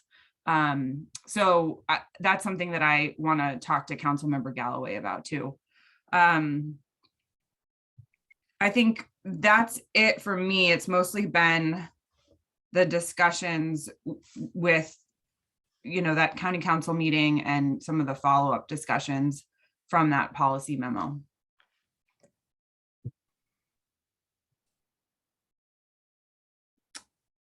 I don't know if just as an idea, maybe sometime in the next year or so, one thing I don't want to do is do anything to derail or deprioritize our efforts to get funding for the projects we've identified. I've been waiting for this NOFA to finally come out so we can respond to it and get this clearly low-hanging fruit related projects funded and underway. So that's why I'm saying not maybe immediately, but in the next year, I think it'd be beneficial for our community to develop some kind of a strategic plan for public broadband. That takes the building blocks that some of which we're putting down, and identifies next steps. And certainly the port and the PUD could lead that, but we need the involvement of the cities and the county too. And I think Gina and Andrew started a document back in and this actually reminds me of one other thing that I want to share. There was an initial document put together to kind of outline what our vision was, but then we won the CURB grant, and then we engaged NOAANET and Petrichor, and so there's been more. And Chris, jump in here if you want to, but I think that there's been new work that's happened, but I think we are really due for a document that is probably long and detailed, but hopefully has a very simple and straightforward executive summary that does lay out what our vision is to address the concerns that Councilmember Frazee and I think others have about not having a totally clear vision on where we're going. And that's why Dig wants us, sorry, go ahead. No, you can go ahead. And that's why Dig wants is such a difficult thing to get adopted at the county level, because it's such a comprehensive policy. And so the natural step of a county council member is, oh, this is really complicated. It's a long-term thing and involves so many moving pieces that it's hard to get an adoption of that kind of a policy when there's not a clear understanding of where are we really going with this.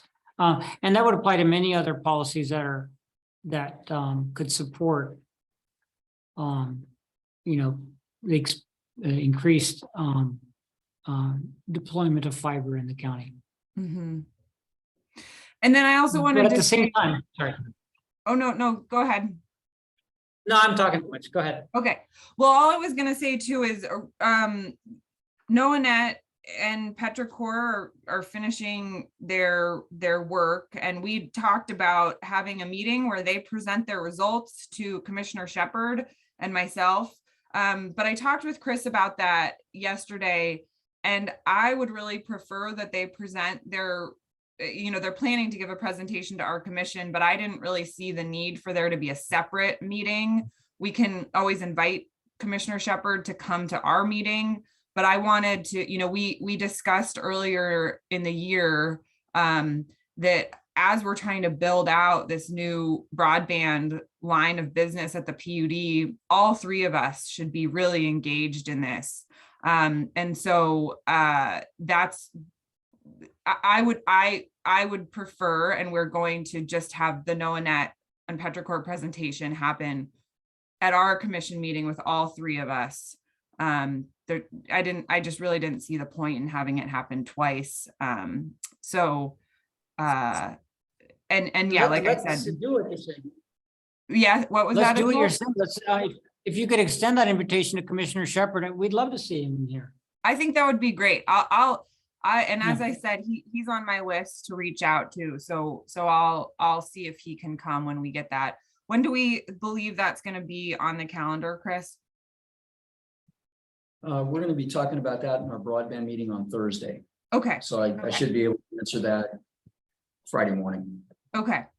And then last but not least is that next commission meeting, the WPUDA members of WPUDA will be coming up to Whatcom County to visit with us. So Chris and I and Ann will probably be talking a little bit more about what that looks like and what we'll be doing with them, but they'll be making their way up to Whatcom County. It from me, which means that we are moving on to public comment. Commissioner, I do see one item in the Q&A. I can't see what it is from here. I don't know if it's it was public a comment or- question from Jamie Douglas, who's logged off now. I think he asked if we could copy Tag Northwest connectivity when we send out our responses to Mark Visconti and the state broadband office. I certainly have no objection to that. I have no objection to that. Yeah, that sounds good to me. Looking at online, I'm not seeing any hands raised from our attendees. So I'm going to move on to the next item on the agenda, which is our executive session.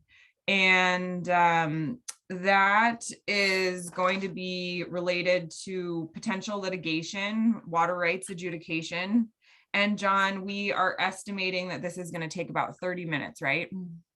I gave time in case there's discussion. It really could be 10 to 15 minutes, Okay. just a quick update, unless there's discussion. Great. And no action is anticipated. No action. So, No action. do we want to take a quick break before we start that? Yes. Okay, let's do should we do 10 minutes? That sounds good. And John, did you send yeah. I did send a link Oh, I out. see it. It Okay, should be on good, everyone. Great, Okay. great. All right, so I'll see everybody. It is 10:09, so we'll start that at 10:19. Sounds good. Thanks.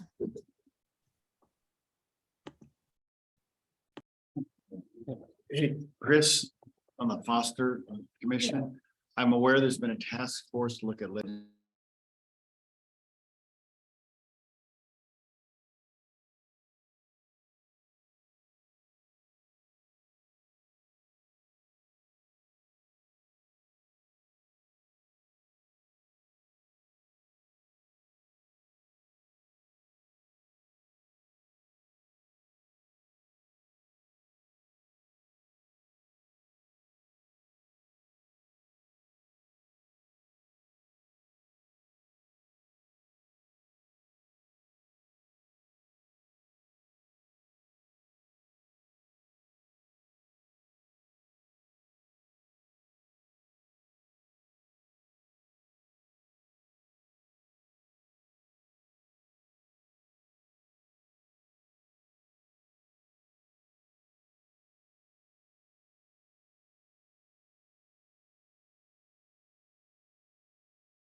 last week, and we asked everyone at home to take a video of your kid making their best funny face. Right. And we didn't tell them what we're going to use it for, but everyone did it anyway. So thank you for that, guys. It was really awesome. So with that, it's time for a funny face-off with Jude Law. Here we go. Funny face-off. All right, now, the way this works is we're going to show a few random clips of these kids making a funny face, and then Jude and I are going to try to recreate their funny faces live. All right, you ready, Jude? Okay, yeah, I'm ready. I love that you're always game for this stuff. All right, the first funny face is for you. Let's check it out. I'm Sylvia, and this is my funny face. All right, that's the one you have to do. Okay. All right, yeah. There you go. That's it. That's pretty good. That's pretty good. All right, now, now it's my turn. Let's see my face. Hi, my name is Maya. I'm 9 years old, and this is my funny face. I love the comedy turn too. Like, no, I'm not that good. All right. That's all right. That's all right. Yeah, I love that. Let's go to the next face. Hi, my name is Lauren Henderson, and I'm 6 years old, and this is my funny face. It's the way she did. She did it really suddenly. So yeah, try out of nowhere. Like, wham. Yeah. It's all about how you get into it. Let's see my face out. What's your name? Angela. That's how she normally looks. That's how she looks. Like, yeah.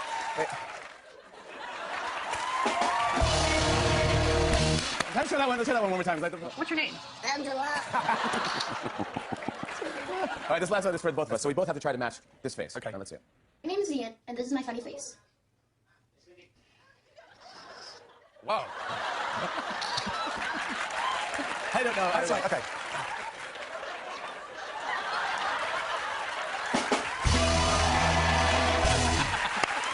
I'll go get that. I'll go get that. Yeah, we'll get that fixed. Yeah, that's all the Tonight Show Funny Face Off. Thanks to Jude Law and all the.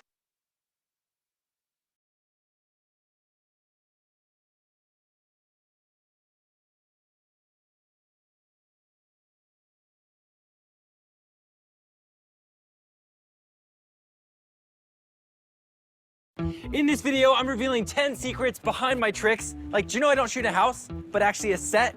Because in a home, you can't really get away with shooting things, I don't know, like this. Thanks to Google Career Certificates for sponsoring a portion of this video. And our first secret to kick it off is that we don't use green screen, so I don't know why this is here. We're gonna turn that off. All right, let's. So I love pushing our tricks to be as fully practical as possible, whether that means we actually put a real ice plunge in a living room, or we have a set built on a beach and we transition through the wall. Or one of my favorite examples of using no green screen is when I'm at a county fair, and at one point I stand on the chalk drawing and I'm struggling to hang on, but then I fall into the abyss of the drawing. And we were able to pull that video off with a latch door and a hole underneath. And then we fly in a piece of wood for our actress to stand on at the end to prove once again that it really is a chalk drawing. I love when it's practical. On to the next secret. So my videos look like it might be just me and a friend filming at home, but that is not true. There's actually an entire production team behind me. Hey! They're awesome, super creative, and I would trust them with anything. Oh, guys, speaking of trust fall. So I did start making these videos by myself, but over the years I've been lucky enough to grow a team, and we shoot out of this warehouse in LA. And it doesn't matter what your role is in a business, people on the finance team and people who are producers, we all join together on Mondays and we go to the writer's room to find the very best ideas. All right, for this next secret, let's talk about how much these videos cost to make.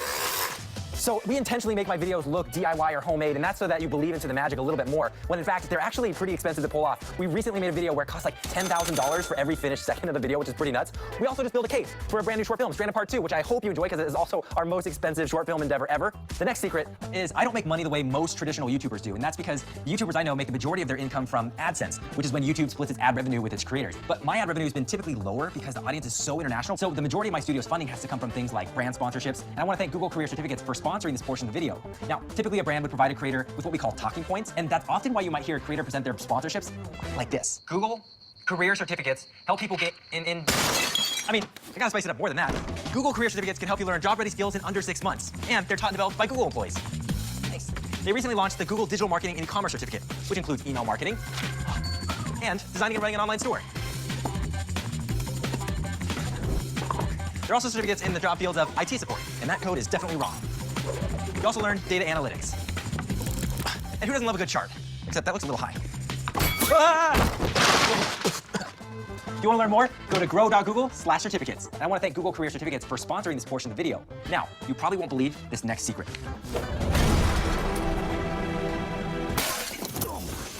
Now, surprisingly, I've never gotten hurt doing a stunt. Right now, I've clocked almost 160 stunts from falls to dives to wire work. And this is the perfect time to also say, do not try any of this at home because we work with really amazing Hollywood professionals who know the ropes.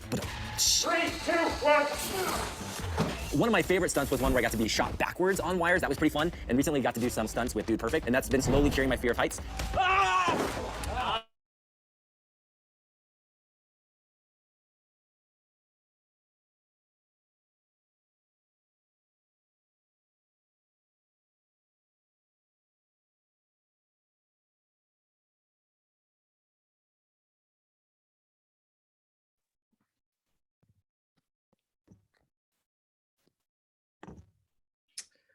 Okay, Anne and Mike, are you all, you're there? We're here. Go ahead. Thank you. Okay, great. Yeah, so we just finished an executive session. There was no action. So thank you everyone for joining our meeting today. The meeting is closed. Have a good day.